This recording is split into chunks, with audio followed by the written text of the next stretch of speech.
Last night's Forbidden Door once again proved and reminded me why I still love pro wrestling. Why I still love it.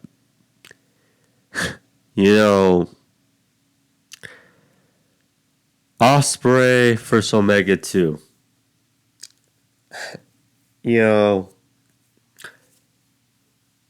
The main event, nothing to take away from Bryan Danielson and Kazuchika Okada, which was a very good match in their own right. But Ospreay and Omega, the rematch. What went into that and that match as a whole is really something. Really something to behold. That match, from start to finish, was a click. And I don't know what to say. Because that match had it all. It had storytelling, it had, blood, it had theatrics from ringside. I mean, that match was a clinic, I think we could say. But, which I'll get into in a little bit, but Forbidden Door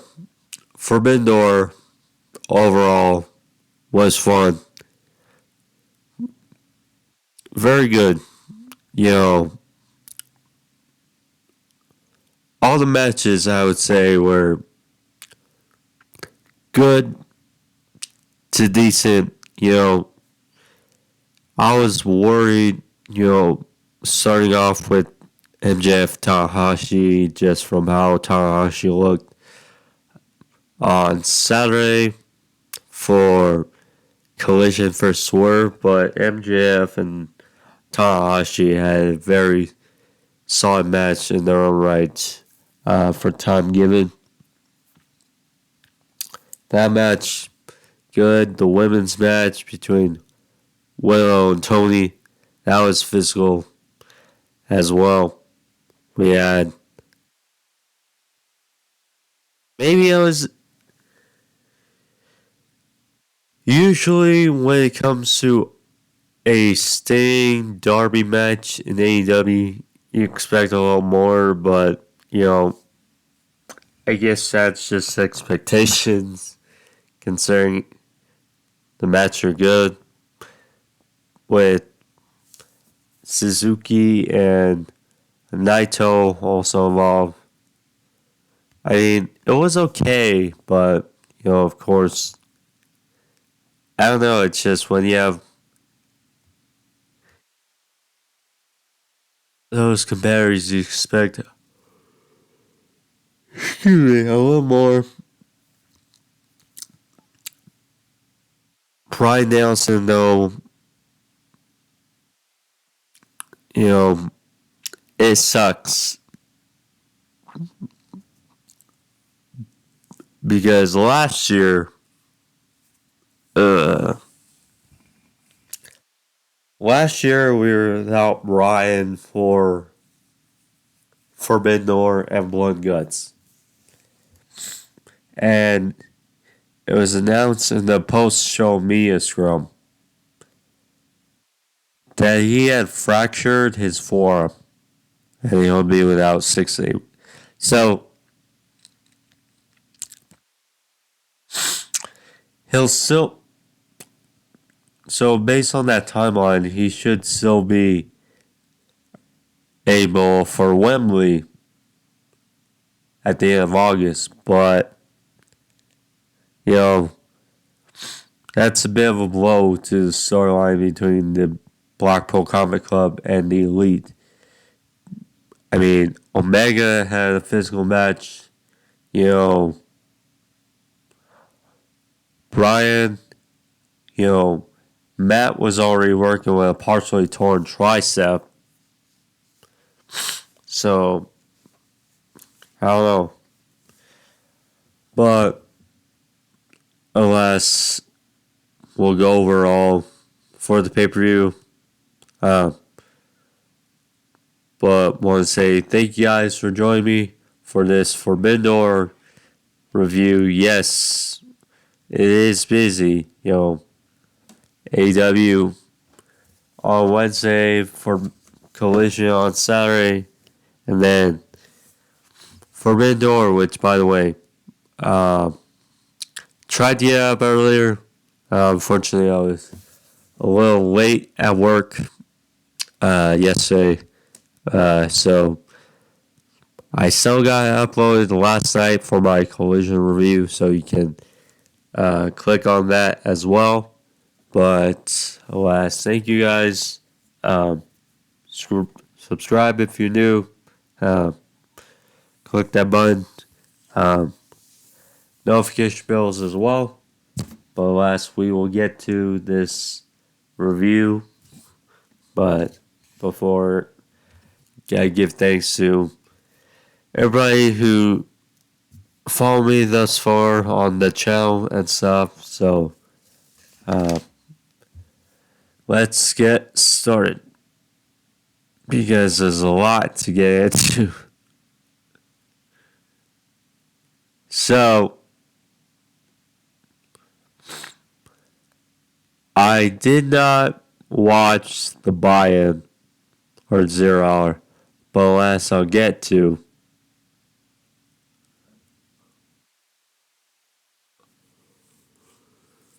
Probably later. I did hear that Athena won for Billy Starks, so there you go. So she advances in the Owen Hart Cup. No surprise, she will face Willow Nightingale, which should be a fun match. And the second round of the tournament, that to look forward to. Then the final quarterfinal match of the Owen Hart Cup will be on Wednesday between Britt Baker and Ruby Soho, and the winner will face Sky Blue next round. So that's what I look forward to. But good for Athena. It sucks because unless you've been watching Ring of Honor a lot, she's been hidden as their champion on there. So, it sucks. But hopefully she gets more shine in this tournament a bit. And we'll, of course, watch it later. But as far as the main card, starting off here, got Hiroshi Tanahashi versus MJF. For those who didn't watch Collision, you'll know that MJF spoke saying that his condition for this match and for him being on the card was for this match to open the show. Thus it did. Wasn't bad. Fairly decent as you expect. MJF,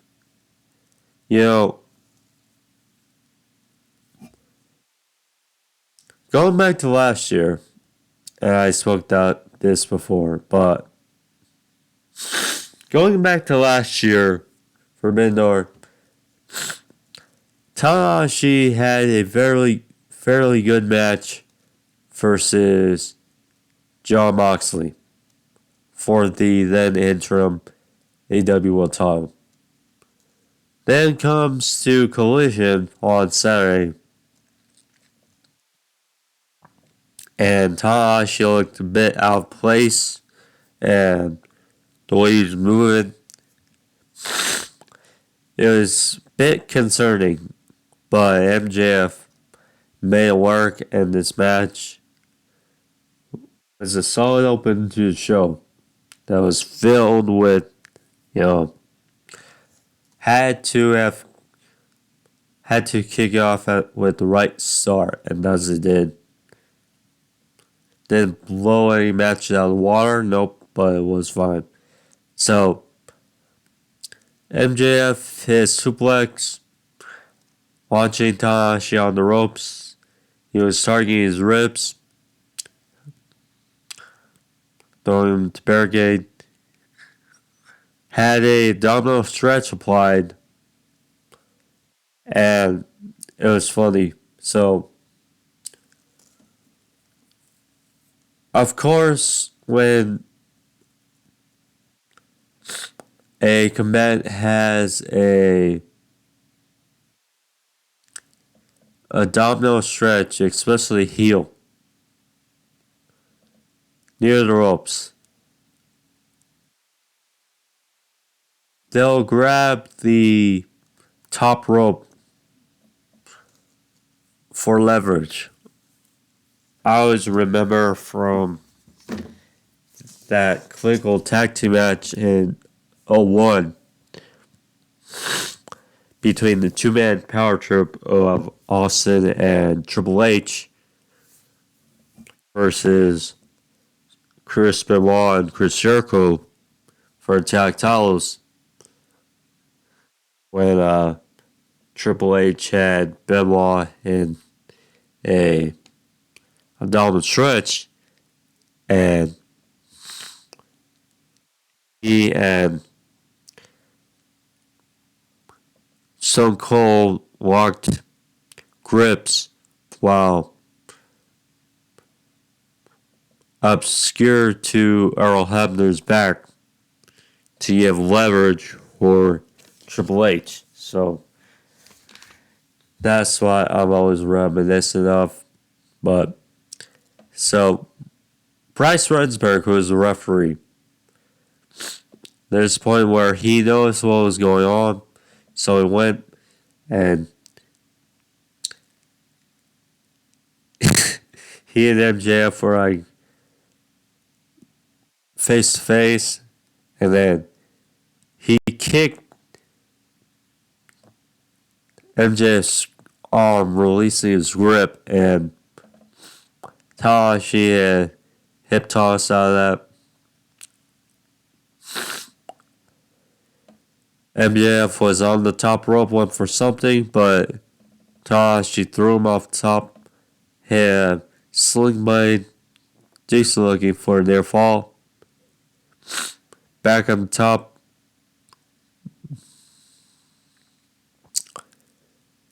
Tanahashi, I assume, went for a splash, but MJF caught him, hit his superplex. Both were down. MJF hit his nice looking shoulder breaker. And then the finish match came as you expect. So MJF, he showed Bryce was in the corner. MJF shoved Tanahashi into Rensburg behind the referee's back. Tanahashi turns around into the power of the punch due to the Dynamite Diamond Ring. Tanahashi goes down. 1, 2, 3, and MJF retains, which, by the way, on the back of his robe, he said New Japan is an indie. So, again, that's classic MJF fashion, but he gets the win as expected in this quote-unquote defense. So, there you go.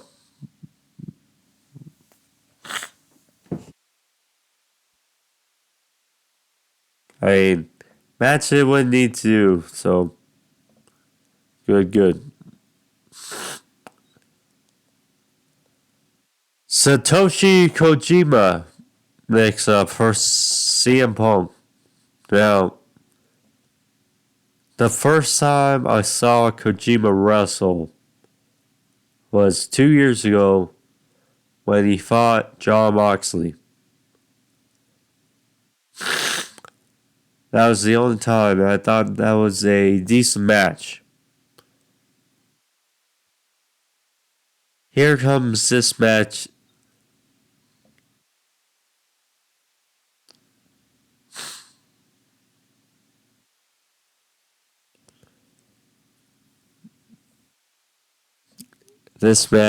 And CM Punk, his reactions out in Canada just the last 2 days were clinical.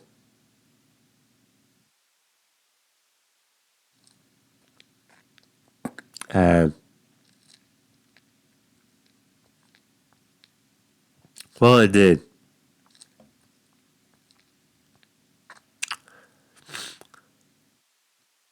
So, this was the first of the opening round matches of the All-Star Cup. Solid stuff. So, it's good to see, first of all, it's good to see Punk on Forbidden Door this year, considering he missed last year, obviously, due to his foot. But, match was solid. So,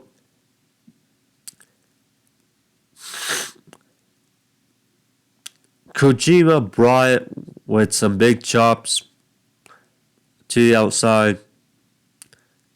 They were fighting near the barricade. Then timekeeper's table. Then back to ring.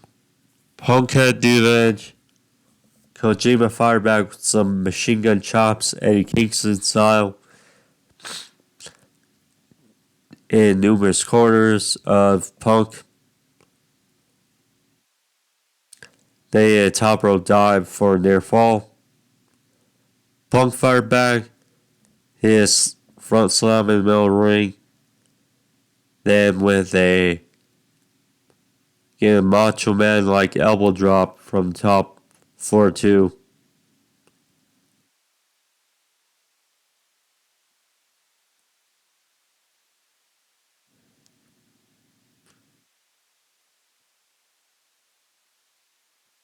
Punk went for a GTS, but countered and then Kojima a big shot. Finally, Punk countered and hit the GTS. Kojima was kind of near the ropes, but Punk backed him away for the win, and Punk advances in this tournament. I mean,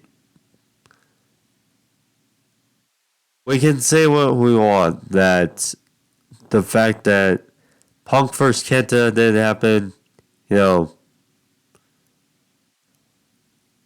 Punk, you know, like him or hate him, the reactions he's gotten in the last week have been, I'd say, unique.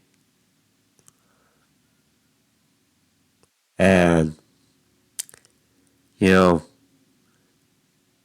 face presumably Samoa Joe in the next round. And can't wait for that match, certainly.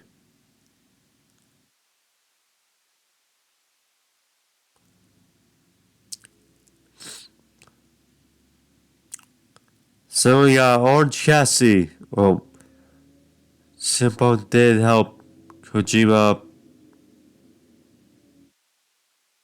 Yes, that's trash talk, nonetheless. So, Punk did help Kojima up for respect after the match, so that was a nice little touch.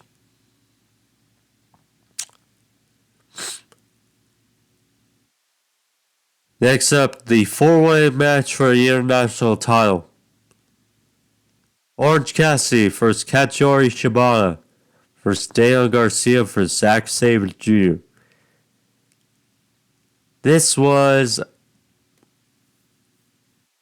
I'd say it was a bit all over the place, considering the parties involved.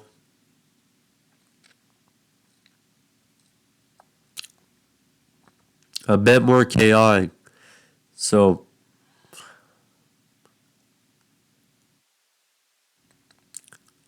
we did get, Orange Cassidy doing his antics and stuff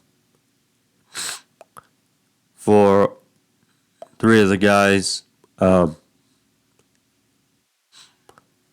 there was a nice spot in this match.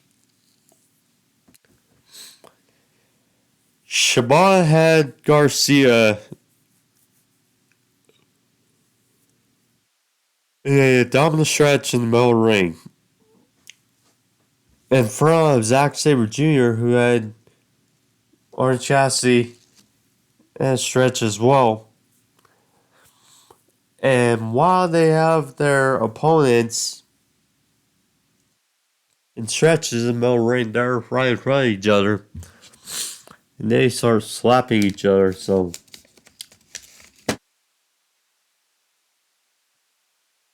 fun little spot. Cassidy fired back on Zack. A tilt-a-whirl DT for a near fall.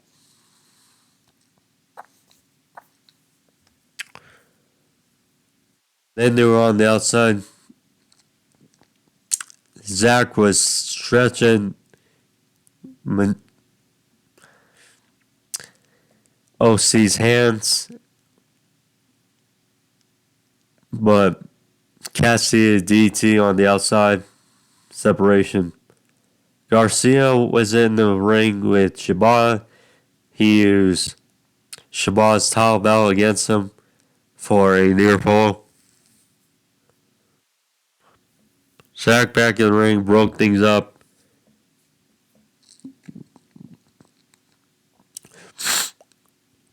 He is neck twist in the middle of the ring.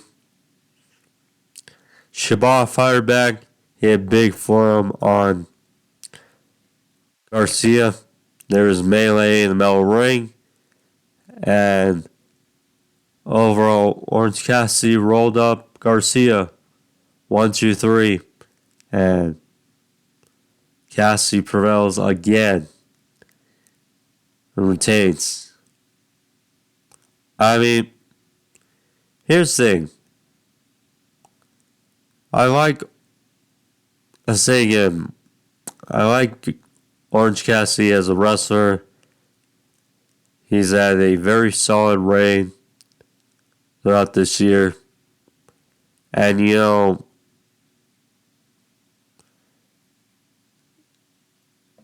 people obviously don't like his gimmick. His size, people will point to. But nonetheless, he's had a long, I'd say, fruitful reign. And who takes the title from him? Again, I'm not sure, but it was another unique reign, I'd say, or title defense. There we go.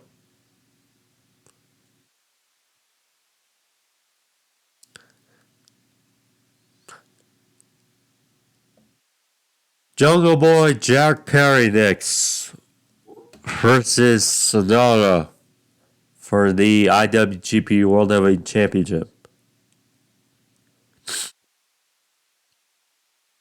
Now, what happened afterwards was, I'd say, boosted the crowd up, certainly. So, now, match was solid. Jack Perry, I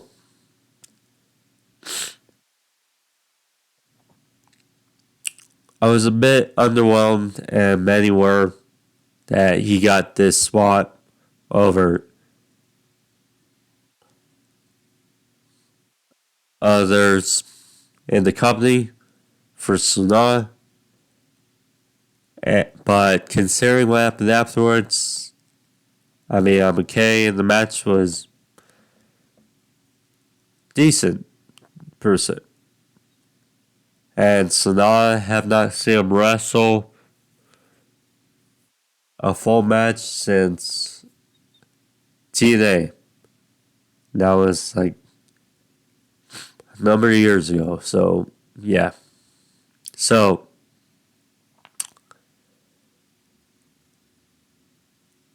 Jackie took it to Sanada first. Tried to walk up the snare trap early, but Sanada got to ropes. He had Susie on the outside. But off the ropes, Sanada hit big running boot to take the advantage back. Perry hit a tiger bomb for a two. Sanada, good move here. Hit a top rope bridge, neck breaker, or twisted neck breaker on Jungle Boy for a two. Sanada then hit a TKO. Her nice near fall. Jack, like on Rampage, he locked in and tried to beat Sanada with one of Sanada's own moves. It was like a Dragon Sleeper with a bridge. And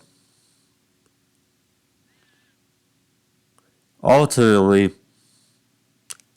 Sanada got to ropes, so had to break it up.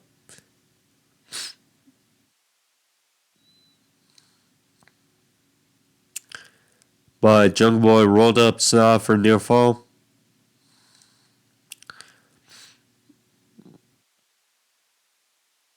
Sanada went for a twisting reverse DT.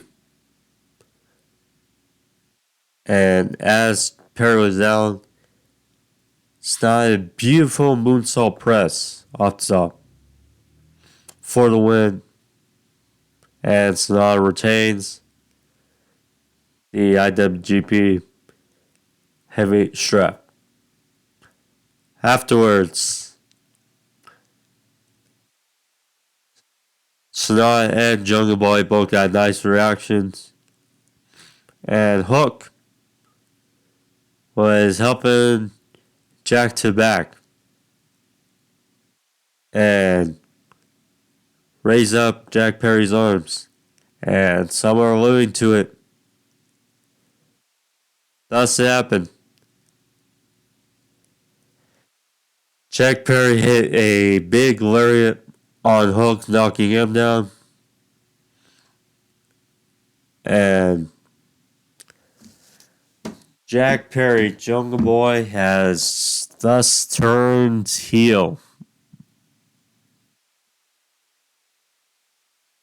He picked up the FTW towel, threw it down,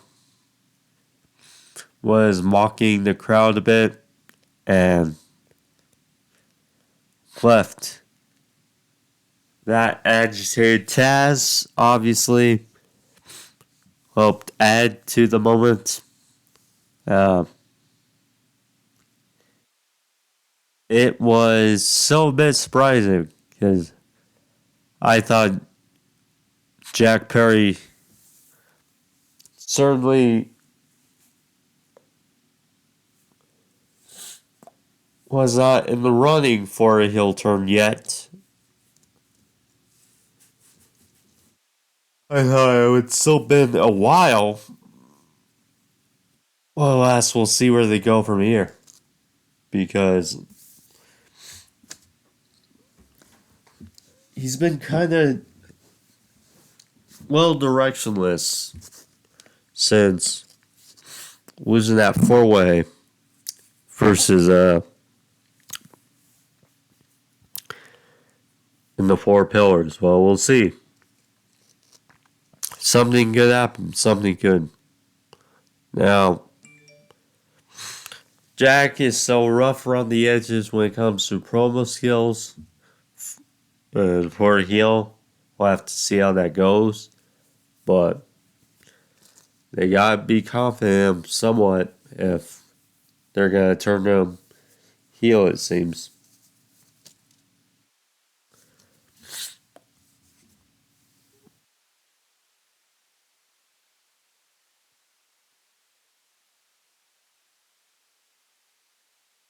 It does feel strange though, because Luchasaurus and Christian are heel. And of course, that is on Collision. And we got Jack Perry now heel as well, I will say. But we'll see.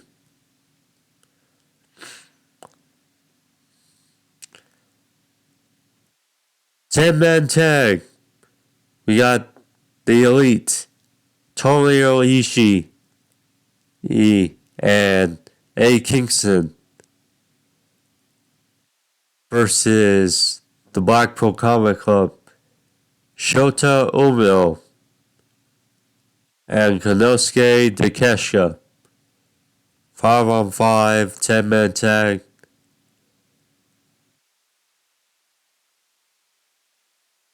Decent match here. Now, did I think it needed to be on the show? I don't think so, but of course, Forbidden Door wanted to get who they wanted on show. And, nitpicking can't complain too much is all I'll say. But, yeah, a 10-man tag, this is a bit chaotic. So,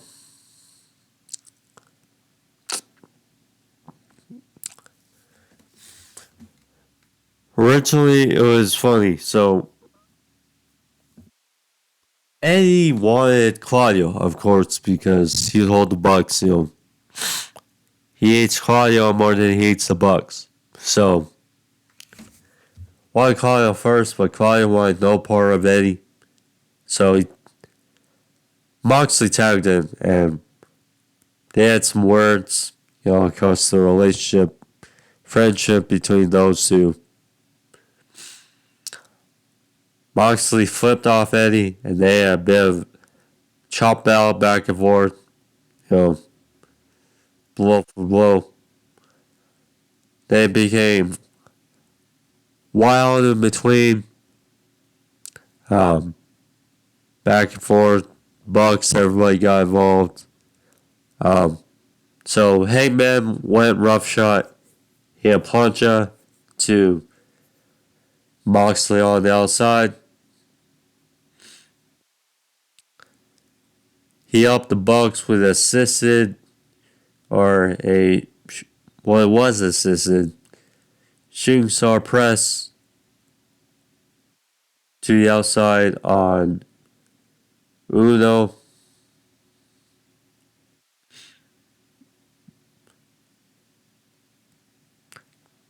Takeshita had a good showing in this match as well. He had Blue Thunderbomb for a nice near fall. Claudio had to have gotten the big swing. He got a bat, to a drop kick by Yuta. Claudio had big song superplex back in the ring. Ishii was in the ring with Yuta. And it seemed like if Utah's going to take the fall, or if someone's going to take the fall in the BCC, it's going to be Utah. Doesn't happen.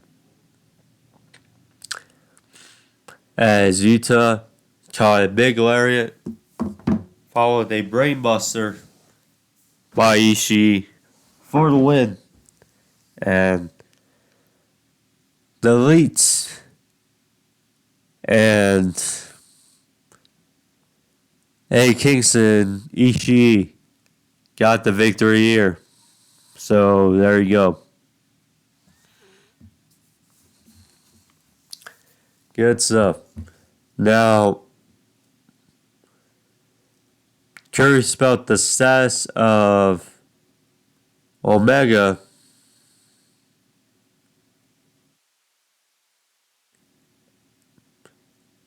And now with Danielson being hurt, I'm curious.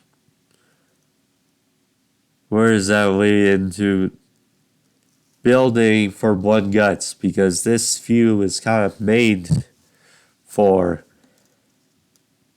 Blood Guts, the Blackpool Comic Club, and the Elite. And with I don't think you can build this feud for another 2 months. I don't know. I mean,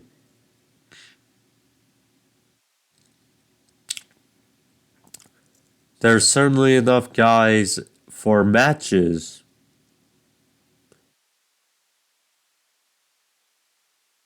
for different matches in the feud. But it's just a question of can they prolong it for 2 months and perhaps have Blood Guts at Wembley? I don't know. It seems a bit of a blow, though. You have to say, with Bryan getting hurt. And now, hopefully, Omega's okay after that physical battle with Ospreay. Next up, Willow Nightingale versus Toni Storm. This was a physical match. You can tell Will was on fire basically this whole match. And it was a fairly good match between the women. So, although with what happened earlier in the show, it did feel like a setback or draw come down match pretty much. Still, the match is good. So, Toni Storm was on offense and well fired back. She had pop up, Samoan drop, then managed to Death Valley driver in the ring for 2. She landed a move on the apron. This match was fast paced. Saraya and Uso were ringside. It's good that Saraya is back. Worried about her disappearance for a bit, but good she's back. Tony hit the hip attack for a near fall.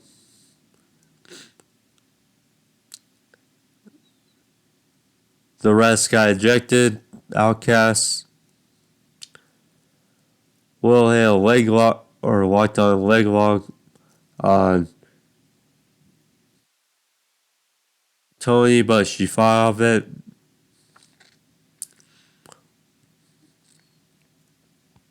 Will went for a big move in the corner, but Tony got out of it and hit the Storm Zero on Will for the win, and Toni Storm retains. And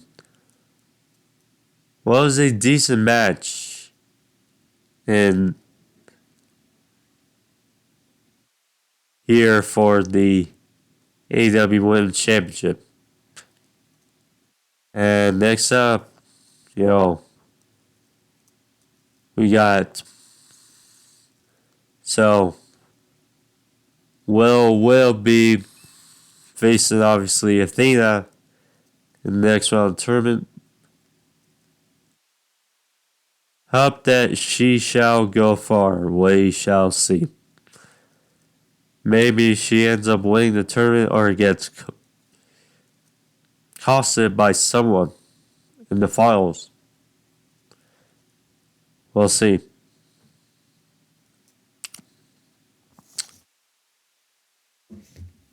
Then we get to the clinic of the match. Ospreay Kenny Omega Part 2.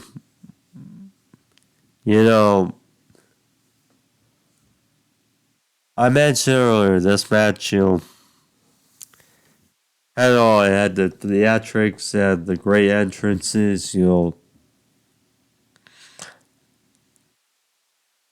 I mean, we saw what these guys could do at Wrestle Kingdom in the Tokyo Dome in January, and this match was awesome. Just awesome. And how it turned out, I mean, just took the breath out of me. Again, all due respect to the Trios match and Bryan Okada. But after what this match did, I mean, it was the main event, I think, for many. Presumably match of the year. Match of the year, certainly. People should have. So,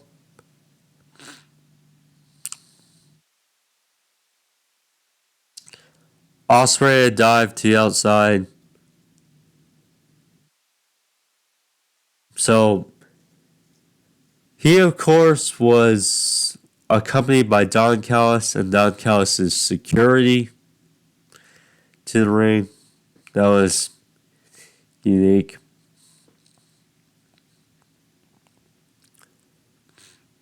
Ospreay had Omega draped over the top rope. He had a shooting star press onto the back of Omega while he was on the top. They were near the commentary table, and it's a nice touch. And it's cool to see the commentary actually at the table, at ringside. That's a interesting touch. So, for those who remember, in part 1 at the Tokyo Dome, there was a table at ringside. And Omega smashed Ospreay's head into a table while it busted open to the point where there was a hole in the table.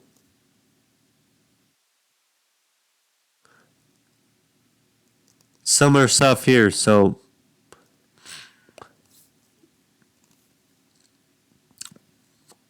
there was the cover on the announce table. It's no joke. So Ospreay took the cover after slammed Omega's head into the commentary table a couple times. He took the cover off, and then, similar to what happened at Tokyo Dome with Omega, Ospreay did to Omega here. And Omega was busted open.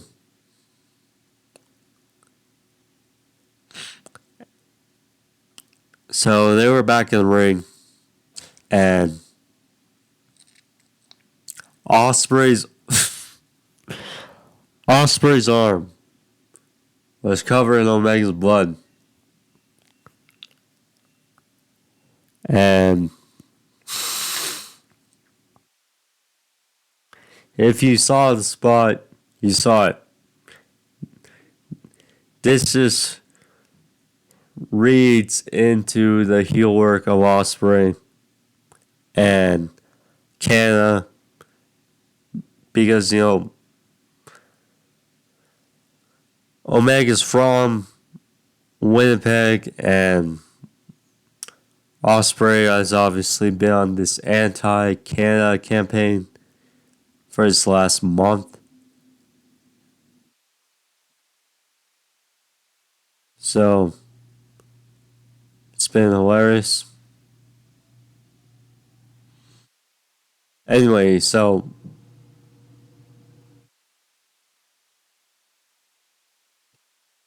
Ospreay licked the blood of Omega from his arm, looked into the hard camera with a straight face, and he said, "Yup."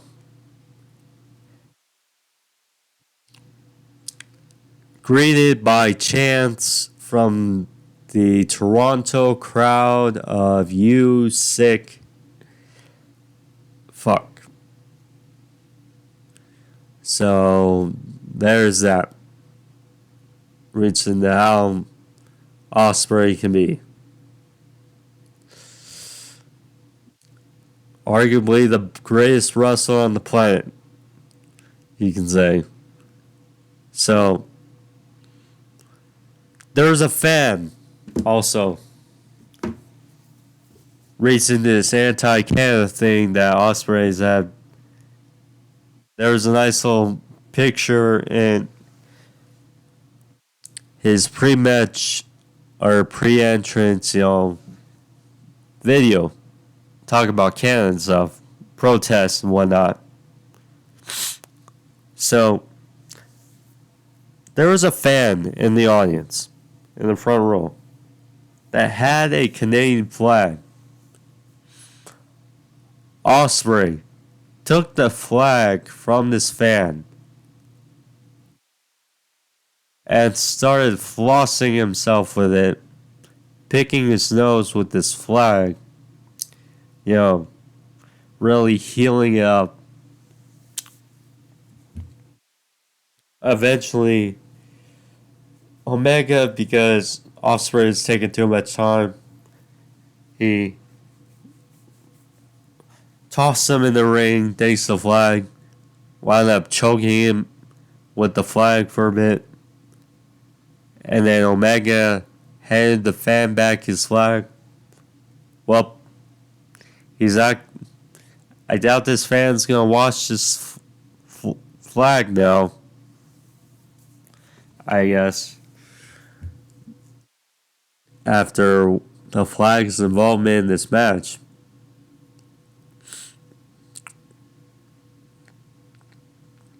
I hope Omega signed that flag after. Must say, we'll see. Anyway, so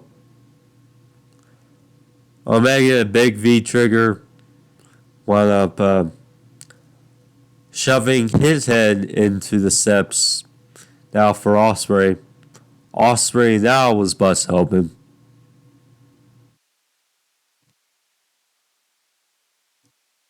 Omega then hit DT on Ospreay on the steel steps, what looked like it sucked, mostly for Omega, because you can tell his back and stuff. He did not go well. So they were exchanging in the middle of the ring. Omega then locked in a triangle choke, but to the power of Ospreay, hoisted up Omega, hit a sit-out powerbomb, both were down. Then they got back up. Ospreay hit a Spanish fly for a near fall. Ospreay then, as they're both busted open, walked in a sharpshooter because of course they're in Canada. And with the bloody face of Ospreay and the bloody face of Omega, I mean, just made for some beautiful picture work. Just beautiful scene.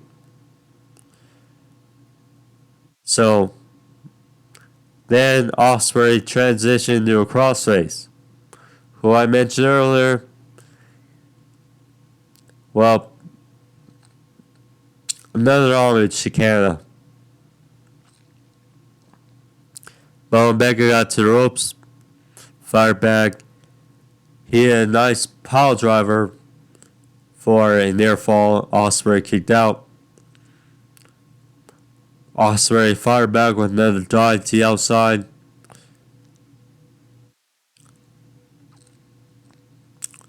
Omega went for a lariat, but Ospreay floated over. Hit powerbomb for a near fall. Don Callis, who was ejected earlier in the match, or looked to be, came back near ringside and was trying to fight off Omega, or trying to distract him.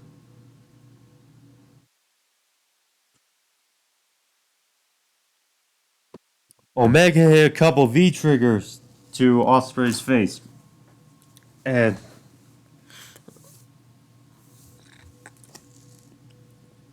Callis was trying to shield Ospreay. And the referee got involved. Behind the referee's back,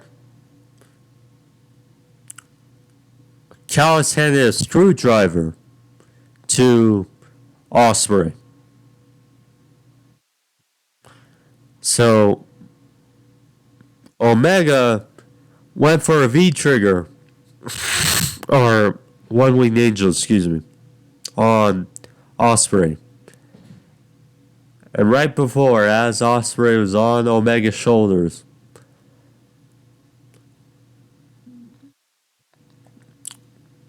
Ospreay hits Omega in the head with the screwdriver. Both are down. Ospreay saw his labor. Threw the Evans out of the ring. Then he had V-trigger, or I keep thinking V. He had hit blade, and then a Stormbreaker. 1, 2, thought it was it, and then at the very last second, Omega got his toes on the bottom rope. And people were surprised. Callis was surprised. Oh, that. Omega, after all that, I mean, it worked. He was not able to kick out. Just got his foot on the bottom rope. So there you go. So then Ospreay then did V-trigger on Omega. And then tried to show the ultimate disrespect. Hit a one-winged angel on Omega.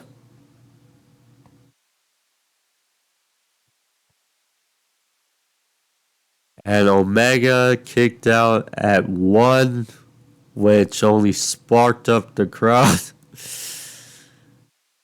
Literally, as Kevin Kelly was saying it, no one kicks out of the one-winged angel except for Kenny kicking out of his own move. So, that was something. So then they were exchanging moves, counter back and forth. Ospreay then went for, I mean, match went for a while. So I wouldn't be surprised if he was just fatigued.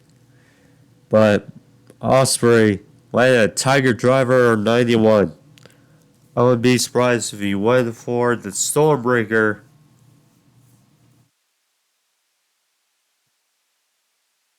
but he was probably fatigued, went for the cover, but it was only a 2, and dropped Omega on his head. Then finally, Ospreay hit the Hidden Blade, Stormbreaker one more time. Ospreay gets the win over Kenny Omega. Wow. Just wow. That was some match. I don't even know how long it went. Robert said it went over a half hour. I was the uncrowned main event of the show.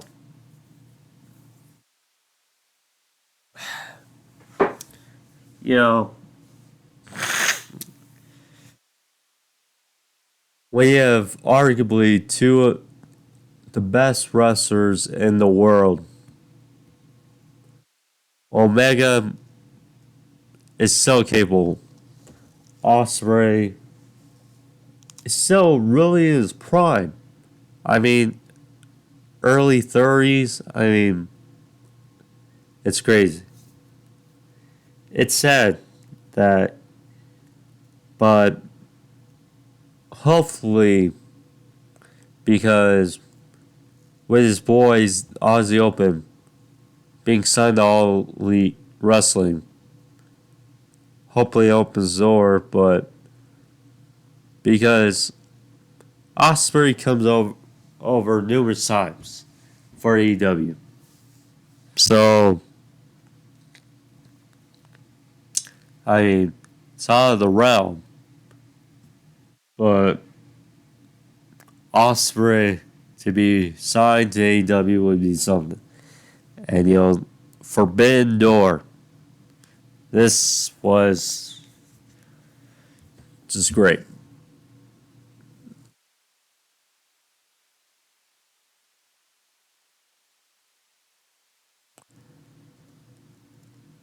Trios match. Chris Jericho, Minoru Suzuki, Sammy Guevara versus Tetsuya Naito, Sting, and Darby Allin. Like I said, match took my breath away, and the last two matches just felt extra. This match, I mean, good thinking they put on the main event after that match, because it would have felt like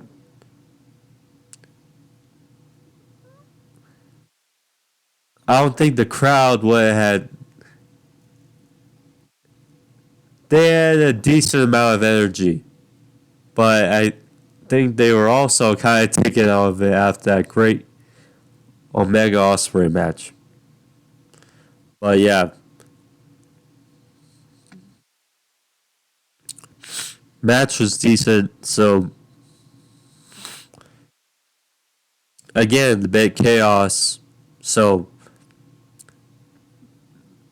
Darby went for his big careless suicida. Jericho caught him in midair with Juice Vec, took him out for the time being. There was a table set up, and I will say, if they want to push Sammy as a babyface, he did act a bit heel in this match.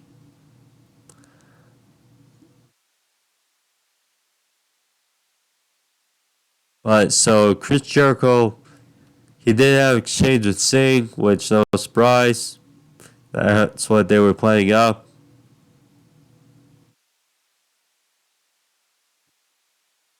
But so there was a table set up, and Jericho ordered Sammy to dive through Sting to the table. So, sent me a beautiful 630 through Sting, through this table. Good stuff here. Ultimately, though, because they did have decent showings, Naito rolled up Suzuki. 1, 2, 3 at the end, and they got the victory. Naito, Sting, and Darby. So, there you go.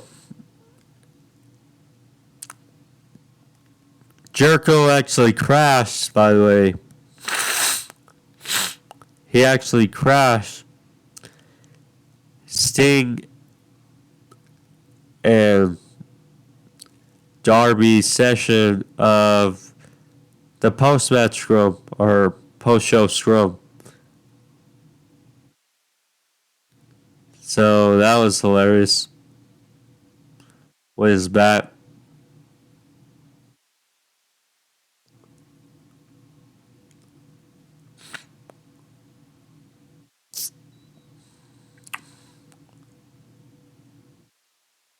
But yeah, I mean, didn't do much harm. I mean, this match was built for this position. After Ospreay Omega to give these guys a bit of a break for Bryan versus Okada.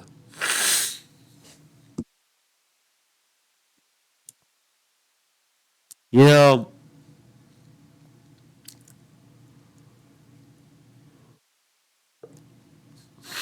we're hoping for it, but you know, so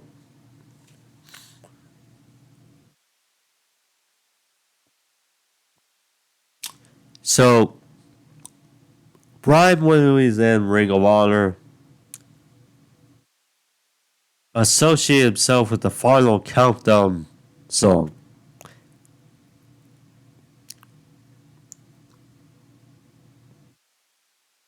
And when he came to AEW, people were excited but a bit, well, when the news came around.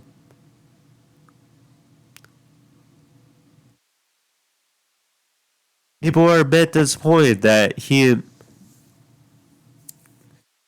was so great. So use a rendition of his, theme in WWE.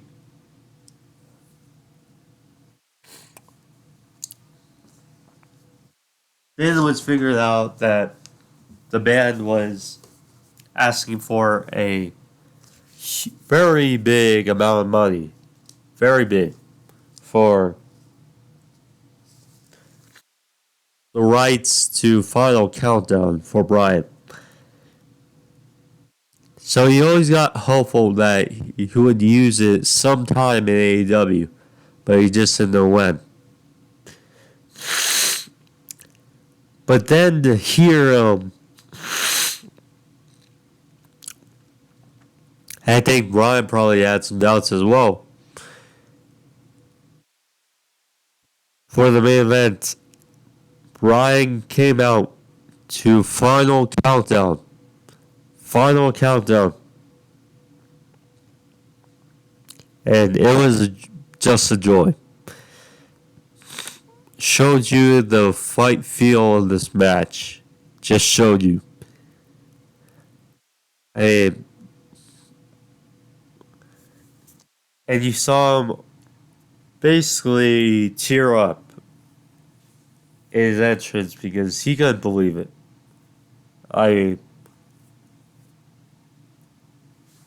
He hasn't came out to that theme in over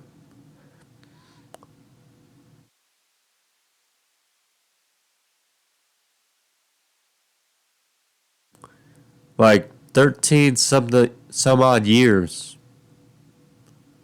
14 years. I mean, crazy. But great to see. And the Okada's entrance, I mean, that was just icing on the cake. The Okada Bucks ringing from the rafters.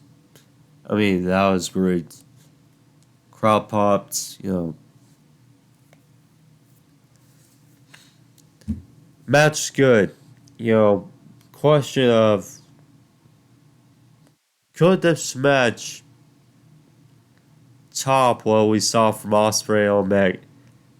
They certainly could have. But with the injury Bryan sustained, that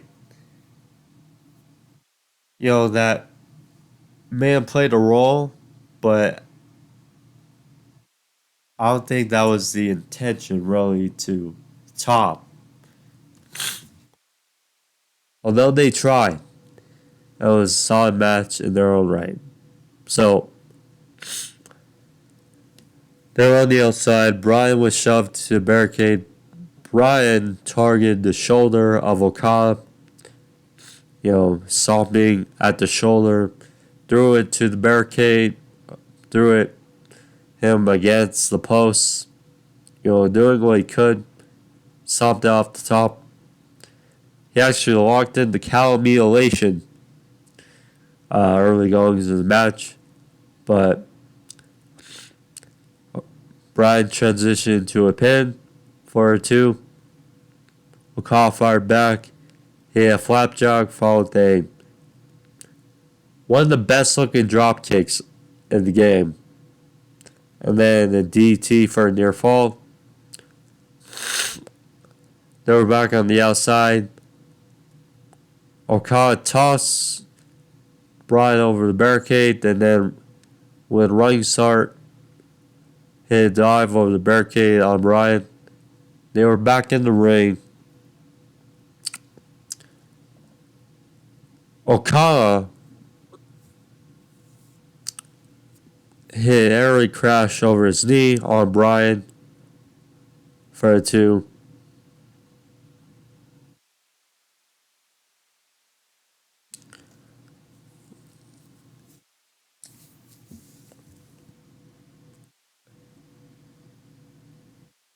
There we go. Whoop. Sorry, my phone's giving me trouble with notes. So, Bryan then fired back with offense, hit shotgun drop kick off the top. And then they're exchanging in the middle ring with some uppercuts. Nice little back and forth. Bryan then hit Suicida on the outside, but was caught. Then Bryan then landed some kicks.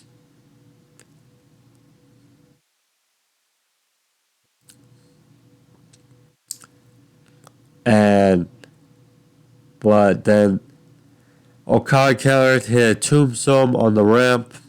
So there's that. Back in the ring, Okada landed a high elbow off the top, which he gets good height on that elbow. And I wonder if this is when happened the injury, when Okada came off the top. Either that or the Suicida, I think.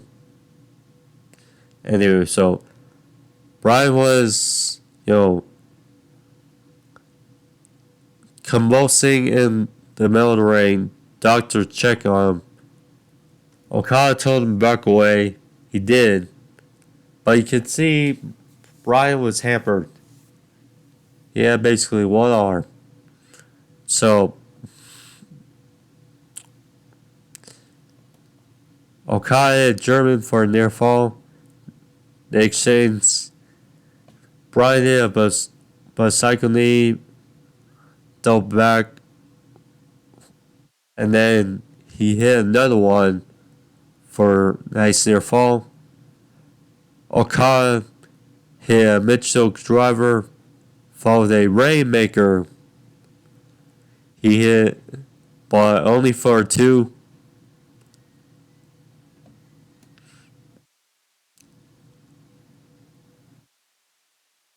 Bryan then locked down Okada, went for the label lock, but you can tell he was hampered.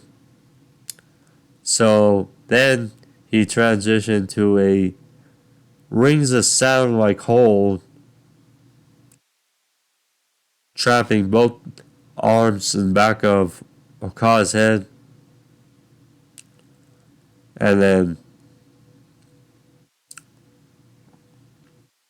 Okada, basically stuck. And then Okada tapped out. So the American Dragon made the Rainmaker Okada tap out. And he announced that that might have been the first time Okada has tapped out. Certainly the first time we've seen. I mean, that's another history making moment. Bryan tapped out Okada. That was something I honestly didn't know, but as we got closer, I was thinking, well, if Okada wins, then basically you're ending the show with New Japan. Because Okada winning the show, last thing we see is him.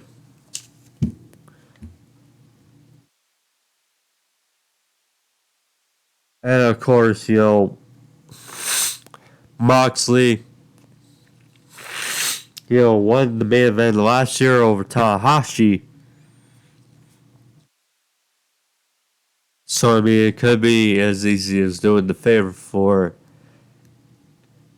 New Japan. But if you give it to Bryan, it's like, look, AEW, give the rub for the Blackpool Comic Club. I mean, certainly be helpful considering they lost early in the show. So, now that I think about it, it was the right decision for Bryan to win. Yeah. Much unexpected. How much did Bryan's injury affect the finish? I don't think a lot, but yeah. I mean, overall, Forbidden Door was fun. I mean, across the board, I'd say the multi-man matches were if you had to critique, were probably the worst matches on the show. But I mean, they served their purpose. But yeah, Ospreay vs Omega, that was just great. Just awesome. But anyways, guys, there you go for your AEW Forbidden Door pay review. So hope you guys enjoy it. If you did, leave a like, leave a thumbs up. If you want to help out for the video, and then of course the subscription as well. If you want to see more of these reviews, find them on the homepage. But alas, I'll see you guys on Thursday for Dynamite's review, and then of course Sunday for Collision. So keep that in mind. But yeah, see you guys later this week. Adios and peace.